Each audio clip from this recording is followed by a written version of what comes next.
Hi friends, welcome back to my channel Maha garden. இன்றைக்கி நம்ம பார்க்க போகிறது இட்லி சாம்பார் எப்படி வைக்கிறதுன்னு பார்ப்போம். இது தேவையானது 2 தக்காளி பழம், பீன்ஸு, உருளைக்கிழங்கு, கேரட்டு, தக்காளி பழம், பல்லாரி வெங்காயம் எல்லாமே நம்ம போட்டுக்கலாம். ஒரு மிளகாய் போட்டுக்கலாம். ப்ளஸ் இப்போ என்ன செய்ய போகிறோன்னா, இந்த காய்கறியை இது குக்கரில், சின்ன குக்கரில் ஒரு 3 லிட்டர் குக்கரில் காய்கறியை சேர்க்குறோம். சேர்த்துட்டு மஞ்சப்பொடி, உப்பு இது எல்லாத்தையுமே நம்ம சேர்த்து போடுறோம். பருப்பையும் சேர்த்து வேக வைக்கலாம். ஏற்கனவே என்கிட்ட பருப்பு வேக வச்சது இருக்குது, அதனால் இதோட சேர்த்து போடலை. ஃப்ரெண்ட்ஸ், இதுக்கு தேவையான மஞ்சள் தூள்.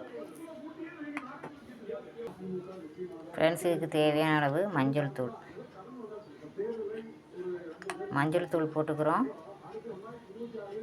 ப்ளஸ் தேவையான உப்பு, சாம்பாருக்கு தேவையான அளவு உப்பு காய்கறிகளே போட்டுடுறோம். ஓகே, இப்போ மஞ்சப்பொடி கொஞ்சம் லைட்டாக போட்டுட்டு தேவையான அளவு தண்ணி விடணும். ஃப்ரெண்ட்ஸ், இந்த காய்கறி முங்குற அளவுக்கு தண்ணி விட்டுக்கிறோம். இது கூட கொஞ்சம் கருவேப்பிலையும் போட்டு வேக வச்சிடணும். இப்போ தேவையான அளவு தண்ணி விட்டுக்கிறோம். இன்னும் கொஞ்சம் விட்டுப்போம். விட்டுட்டு குக்கரை மூடி ஒரு 5 விசில் கொடுத்துட்டோன்னா காய் நல்லா வெந்துடும். வெந்தோடனே பார்ப்போம். தேவையான அளவு சாம்பார் பொடி, சாம்பாருக்கு தேவையான அளவு 1 ஸ்பூன் 1.5 ஸ்பூன் போட்டுக்குவோம். இட்லி சாம்பார் தானே, ரொம்ப உரப்பு வேண்டாம். போட்டுட்டு பெருங்காயத்தூள் கொஞ்சமாக போட்டு கலக்கி குக்கரை மூடிடுவோம். ஃப்ரெண்ட்ஸ், இப்போ சாம்பாருக்கு கொஞ்சம் ஒரு அடுப்பில் தாளிசம் போட்டுருவோம். இல்லை கடுகு, உளுத்தம்பருப்பு, 2 ஜீரகம் போட்டுக்கோங்க, மணமாக இருக்கும். 2 வெந்தயம், ரொம்ப போடக்கூடாது, கசந்துடும். 2 வெந்தயம், ஜீரகம் கூட போட்டாலும் ஒன்றும் பிரச்சனை இல்லை. இப்போ எல்லாமே நம்ம எண்ணெயில் போட்டு தாளிக்க போகிறோம். பருப்பு வேக வச்சு வச்சுருக்கேன். துவரம் பருப்பு ஒரு 100 பருப்பு, கடலை மாவு கரைச்சி வச்சுருக்கேன், கடைசியில் விடுறதுக்கு காமிக்கிறேன். ஃப்ரெண்ட்ஸ், கடுகு பொரிய ஆரம்பிச்சுட்டு பாருங்கள். இந்த ஸ்டேஜில் நம்ம அடுப்பை ஆஃப் பண்ணிடுவோம். ஃப்ரெண்ட்ஸ், இப்போ குக்கரை திறந்து நம்ம அடுப்பை திருப்பியும் பற்ற வச்சுருக்கோம். காயெலாம் நல்லா வெந்துருச்சு பாருங்கள். இப்போ நம்ம பருப்பு இருக்குல்ல, அந்த பருப்பு தூக்கி அதோட சேர்க்கணும். கொதிக்க விட்றோம். கொஞ்சம் கொஞ்சமாக பருப்பு அதோட சேர்த்து மிக்ஸ் பண்ணிவிட்டு கொதிக்க விட்டுட்டு கடைசியில் கடல மாவு ஊற்றி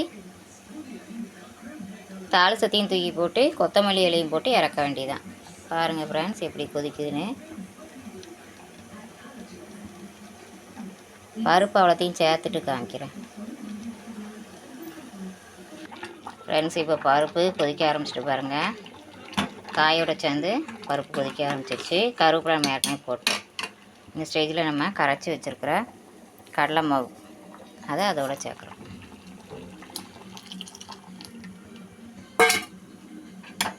சேர்த்துட்டு நல்லா உடனே ஒரு கிண்டி கொடுத்துருவோம். ஏன்னா கட்டி ஆயிரும் கடல மாவு. எப்போவுமே கடல மாவு விட்டோன்னே உடனே ஒரு கலக்கி விட்டுறணும். கரண்டியால் கலக்கி விட்டுறோம். தான் தேவையான அளவு தண்ணி சேர்த்துக்கிறோம். இது கொஞ்சம் கொதிக்கட்டும். கடல மாவு வாசனை போகட்டும், பச்சை வாசனை போகட்டும்.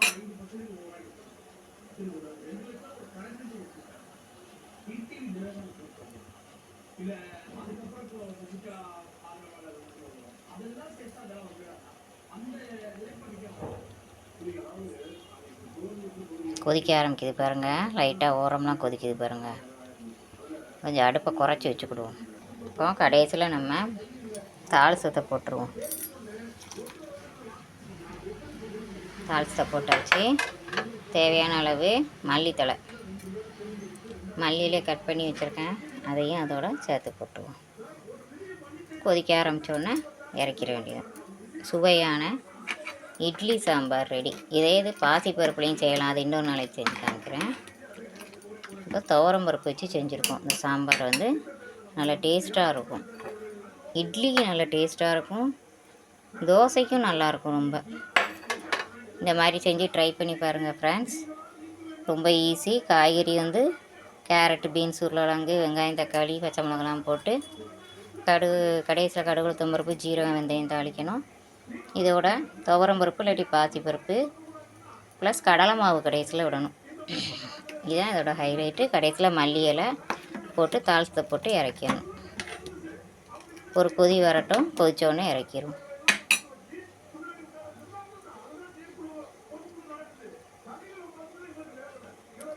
கொதிக்க ஆரம்பிக்குது பாருங்கள்.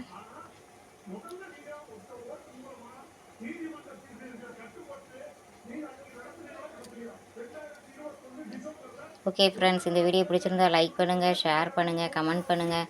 என்னோடய சேனலை மறக்காமல் சப்ஸ்கிரைப் பண்ணி பாருங்கள். நீங்களும் ட்ரை பண்ணி பாருங்கள் ஃப்ரெண்ட்ஸ். Okay friends, thank you.